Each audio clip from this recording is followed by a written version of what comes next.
मैं जब म्यूज़िक भी करता था तो मैं कभी भी ऐसा म्यूज़िक नहीं किया मैंने कि मुझे ये मुझे चाहिए। जो आता था वो करता था। तो ऐसा मैं कहता हूँ ना, काम को आप चूज़ नहीं करते, काम आपको चूज़ करता है। पैसा कमाने के लिए इंसान कभी कभी कुछ रिस्क ले लेता है, तो चलो करके देखते हैं। और मेरा एक शुरू से रहा है, पुराने डायरेक्टर के साथ तो मैं काम करता ही हूँ, नए लोगों के साथ काम करने का एक अलग बड़ा एडवेंचरस होता है। मतलब कई बार हम देखते हैं, कई सीन में हम लोग रोने लग जाते हैं जबकि हमने 50 बार देखा है, लेकिन वो आज भी हम देखते हैं तो हम शांत हो जाते हैं। तो ये था कि सर के सिवा कोई कर ही नहीं सकता, और वो चीज़ हुई भी। जब ऑन सेट हम गए तो सर उस सीन को कोरियोग्राफ करते थे साथ में बैठ के, कितना मज़ा आता था।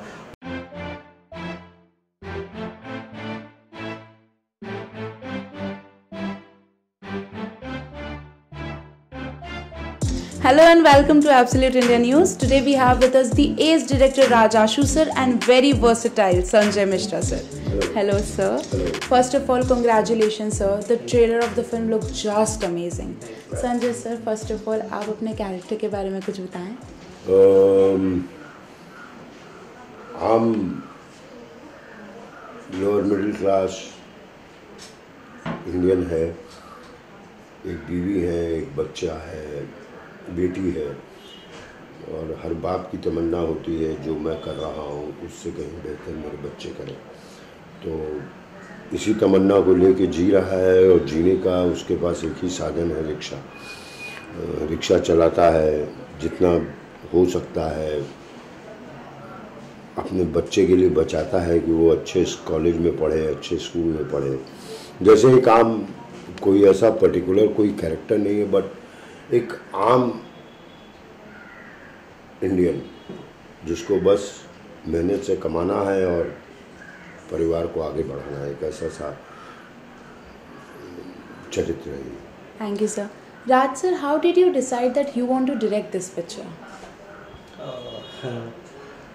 अब ये इसका जवाब पे क्या बोलूं, हो गया बस। ऐसा मन हुआ कि करना चाहिए फिल्म, और कहानी पे काम कर रहे थे। और मैं जब म्यूज़िक भी करता था तो मैं कभी भी ऐसा म्यूज़िक नहीं किया मैंने कि मुझे ये मुझे चाहिए। जो आता था वो करता था। तो ऐसा मैं कहता हूँ ना, काम को आप चूज़ नहीं करते, काम आपको चूज़ करता है। Exactly sir. संजय सर, आपने पहले स्क्रिप्ट पढ़ी कि पहले टाइटल? मैं स्क्रिप्ट पढ़ता ही नहीं हूँ। राज ने आके सुनाया, और सबसे पहला मुझे एक अच्छी चीज़ क्या लगी कि एक म्यूज़िक डायरेक्टर है, मतलब कुछ तो कहानी में रिदम होगा ही, क्योंकि म्यूज़िक डायरेक्टर है राज आशु। तो इन्होंने जब कहानी सुनाई तो वो बहुत इंटरेस्टिंग लग रही थी मुझे कि यार ये 3 दिन की कहानी है, और पैसा कमाने के लिए इंसान कभी कभी कुछ रिस्क ले लेता है, तो चलो करके देखते हैं। और मेरा एक शुरू से रहा है, पुराने डायरेक्टर के साथ तो मैं काम करता ही हूँ, नए लोगों के साथ काम करने का एक अलग बड़ा एडवेंचरस होता है। आप जानते नहीं कि, क्योंकि इन्होंने अभी उसके पहले कुछ ऐसा डायरेक्शन में किया नहीं, प्रोड्यूसर भी नए हैं, डायरेक्टर भी नए हैं, तो एक जो नयापन में जो एक बात होती है, जो सरप्राइजेज होते हैं, वो सारी चीज़ें देखते हुए मैंने इस पिक्चर को हाँ कही थी। और राज जो बोल रहा है कि ये जो आता है वो करता है, तो इसके पास काफ़ी अच्छी अच्छी कहानियाँ थी जो मैंने सुन रखी हैं। 1-2 फिल्में और की हैं मैंने इसके साथ, जो अब बाहर है उसको भी बहुत अप्रिशिएशन मिल रहा है, अब आएगी वो इंडिया में। तो पहले मैंने राज आशु को सुना, ना कहानी सुनी ना कुछ, कि भाई ये क्या बंदा है। तो राज आशु के साथ ऐसे एक तारतम्य बना काम। राज सर, संजय सर ने तो बता दिया कि उन्होंने आपको कैसे चुना, आपने उनको कैसे चुना? देखिए क्या है कि हम लोग जो जिस पर मतलब कहना चाहिए एनवायरनमेंट से आए हैं, छोटे शहरों से, तो वहाँ इर्द गिर्द की कहानियाँ देखा है कि रिक्शे वाले की कहानी, नॉर्मल आम जिंदगी की बात करें, और सर की कहानियाँ जो भी फिल्में आई हैं, चाहे वो आपको देखिए कड़वी हवा देखिए, तो ऐसा देखते देख के लगता है कि यार ये अपने आसपास की कहानियाँ हैं, और सर ने वो कहानी की थी, वो सबके लिए हम लोग के लिए बहुत इंस्पायरिंग थी वो। तो ऐसा लगा कि ये कहानी सिर्फ सर के अलावा कोई कर ही नहीं सकता, इतना जस्ट है। और वो सच में वैसा भी था। जब आप फिल्म देखेंगे तो आपको सर लगेगा कि सच में ये रिक्शा वाले ही हैं। मतलब कई बार हम देखते हैं, कई सीन में हम लोग रोने लग जाते हैं जबकि हमने 50 बार देखा है, लेकिन वो आज भी हम देखते हैं तो हम शांत हो जाते हैं।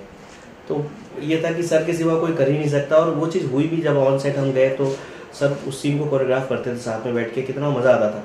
और कैसे डिज़ाइन करते थे सर का इन्वॉल्वमेंट 100%, कि अपने आर्ट के लिए, अपने काम के लिए जो आपका इन्वॉल्वमेंट होना चाहिए, वो कितना डेडिकेशन, कितना, मतलब आप सोच नहीं सकते उससे ज़्यादा सर का। मैं कहता हूँ सबके सामने कि सर पूरा चलता फिरता सिनेमा हाउस है सर, हाथ पैर आँख नाक सब कुछ सिनेमा है सर का। सर हम फिल्म के बारे में तो इतनी बात कर रहे हैं, but truly I am very excited to know ये टाइटल क्या है, ये कैसे आया, इसका क्या मतलब है? देखिए 3 दिन की कहानी है, तो और वो 3 दिन है जो उसकी ज़िंदगी में दोबारा आते हैं, लेकिन वही 3, एक बार पहले आते हैं फिर 3, तो वो 3 दिन ख़त्म नहीं हो रहे। और हर इंसान की ज़िंदगी में, सर ने भी लास्ट इंटरव्यू में कहा था कि कोई ऐसे 3 दिन होते हैं जो बड़े बेकार होते हैं, तो उसमें कुछ दे भी जाते हैं। जैसे कहते हैं ना कि हर जगह आपको गेन नहीं करते, कहीं लर्न भी करते हैं। तो या तो आप कहीं सीखते हैं या तो कुछ पाते हैं आप। तो ये वो ज़िंदगी, वो 3 दिन जिसमें वो सीखता भी और पाता भी है, कष्ट भी है उसकी ज़िंदगी में। तो ये बात, ये 3 दिन की कहानी वो 3 दिन रखना चाहिए, अच्छा लगेगा। क्योंकि ऑलरेडी एक फिल्म वो 7 दिन आई थी बहुत पहले, तो ये लगा कि यार ये कुछ वो 3 दिन सबके ऐसे ज़बान से निकला वहाँ पे, रेंडमली हम लोग बैठे थे। और अभी जब भी लोग फ़ोन करते तो यही बोलते हैं, यार वो टाइटल बहुत अच्छा लग रहा है, वो 3 दिन। सर हम ने सभी ने कहीं ना कहीं से पता चला कि ये जो पिक्चर है वो पूरी लॉकडाउन में शूट हुई है, और this is the first picture जो कि लॉकडाउन में शूट हुई है। तो क्या चैलेंजेस आपने फेस किए? जब भी कोई फिल्म शुरू होती है तो मतलब एज एन एक्टर मैं बोल रहा हूँ, और थोड़ा एज एन डायरेक्टर भी, आप इन्वॉल्व होना शुरू होते हैं। और हम इन्वॉल्व हो गए थे फिल्म में। हमने कोई 10-15 दिन शूट कर लिया या 10 दिन शूट कर लिया, और एकाएक सेट पे बात होने लग गई कि हो सकता है कल से सब कुछ बंद हो जाए। ये हम पूरे वर्ल्ड में किसी ने नहीं सुना था कभी कि सब कुछ बंद हो जाएगा। क्या कैसे बंद हो जाएगा सब कुछ? नहीं, गाड़ियाँ नहीं चलेंगी, लोग बाहर नहीं निकल सकते, आप एक शहर से दूसरे शहर नहीं जा सकते, सब दुकानें बंद हो जाएंगी। अच्छा, ऐसा हो भी सकता है? तो पहले 1-2 दिन तो हम लोगों को लग रहा था ये बात है, मतलब, बट धीरे धीरे ऐसा होने लग गया कि बस कल से शूटिंग बंद। तो वो जो प्रोसेस होता है जब आप कैरेक्टर में रहते हैं, एकाएक बंद, और शुरू कब होगा ये मालूम नहीं। तो पता नहीं 4-6 महीने का शायद लॉकडाउन था, 6-7 महीने का, एकदम बंद। मतलब ऐसे कि खाना बनाते समय गैस चला गया, गैस चली जाती, गए लो अब क्या हुआ, न दाल पकी है, न खाने लायक है, न किसी मतलब का ही नहीं था। फिर उसके बाद लॉकडाउन ख़त्म हुआ और मैसेज आया कि हम शूटिंग कर रहे हैं। यार कैसे कर लोगे शूटिंग? नहीं, हमने सब उत्तर प्रदेश में शायद पहली फिल्म थी लॉकडाउन के बाद, और लोग इतने दिनों से घरों में बंद थे, हमारी शूटिंग देखने के लिए हजारों लोग आ जाते थे। जब लॉकडाउन के बाद शुरू हुआ, आप 400-500 लोगों से घिरे हुए हैं, और कहीं यूपी के किसी गांव में कोई मास्क वास है, मास्क हमने नहीं, मास्क वास कुछ नहीं। फिर 1-2 दिनों में हमने भी छोड़ दिया कि नहीं छोड़ो यार, मास्क वास क्या है, जो होना होगा। और ऊपर वाले की दया से कुछ ऐसा हुआ नहीं, लेकिन बीच में एक डिस्टर्बेंस आई थी कि अरे एकाएक ये कैरेक्टर कैसे गायब, बंद कर दूँ उसको, या तो कंप्लीट कर लो। क्योंकि अब जो फिल्में बनती हैं 25 दिन, 30 दिन, 35 दिन, 45 दिन, एक पूरा टाइम लेते हैं और पूरा आप काम ख़त्म कर देते हैं। उसके बीच में ब्रेक, आई डोंट नो पहले कैसे होता होगा कि अब 1 अक्टूबर में 5 दिन की शूटिंग है, फिर मार्च में शूटिंग है, फिर उसके बाद फिर अक्टूबर में शूटिंग है, 2-3 साल में। लेकिन अब जो हम लोगों को आदत पड़ गई है, एक साथ 35 डेज जाइए, शूटिंग करिए, आ जाइए, उसमें वो ब्रेक था। लेकिन एक अपने आप में एक एक्सपीरियंस भी था कि बॉस कोरोना जैसी चीज़ के साथ हमने ये काम किया, और हमें प्रशासन की तरफ से, हर तरफ से बहुत सपोर्ट भी मिला काम करने के लिए। हम लोगों ने अपने भी एहतियात रखे कि सबके टेस्ट हो गए हैं, क्या है क्या नहीं है, सारी चीज़ें। सर हम फिल्म्स की बात कर रहे हैं, और हम सभी जानते हैं, we are very aware that there is a boycott trend going on in our country. How do you look at that, and are you somewhere scared for your film? जब ऐसी कोई चीज़ होती है तो लोग डर जाते हैं। हम हजारों लाखों लोगों का परिवार चलता है इस चीज़ से, और एक बनी बनाई इंडस्ट्री है ये, और इसमें अगर ऐसा कुछ होता है तो डरावना तो होगा ही, लेकिन इंसान को हमेशा एक पॉजिटिव सोचना चाहिए कि इसके बाद जो अगर होगा तो शायद पॉजिटिव हो। एक तो ये जो नाम है बॉलीवुड, ये मुझे पर्सनली बिल्कुल पसंद नहीं। हम एक तरफ दूसरे शहरों से का नाम चेंज कर रहे हैं और इसका नाम उधार का नाम रखता है ये बॉलीवुड। क्यों जरूरी है भाई? इंडियन सिनेमा बोलिए ना आप, जिसमें कश्मीर से लेकर कन्याकुमारी तक में जितनी भी फिल्में बन रही हैं, चाहे वो बंगाली फिल्में हो, चाहे तमिल हो, तेलुगु हो, गुजराती हो, पंजाबी हो, भोजपुरी हो, सब एक ही इंडियन सिनेमा है। और इस इंडियन सिनेमा को हमको विश्व स्तर तक पहुंचाना है। हर बार एक बात होती है, ऑस्कर में कौन जाएगा? ऑस्कर वाले तो क्यों नहीं, ऑस्कर वाले हमारी तरफ आंख लगा के देखते हैं कि बॉस इन क्या क्या हो रहा है, जबकि सालों से चल रही है फिल्में। तो ये बायकॉट वगैरह से कुछ अच्छा हो भी सकता है, कुछ अच्छा हो भी सकता है कि कंटेंट आने लगे फिल्मों में, कि बॉस कोई भी ज़रूरी नहीं है कि बहुत लंबा चौड़ा कोई खूबसूरत सा इंसान ही हो। पंकज त्रिपाठी भी हो सकते हैं, नवाजुद्दीन भी हो सकते हैं, कोई भी एक हमारे बीच का बंदा हमको रिप्रेजेंट कर सकता है, तो हो सकता है इनसे कुछ फ़ायदा हो। सर राज सर, जैसे संजय सर ने अभी अभी बात की कि उन्हें बॉलीवुड नाम नहीं पसंद, इंडियन सिनेमा जो कि कश्मीर से लेकर कन्याकुमारी तक कवर कर सके।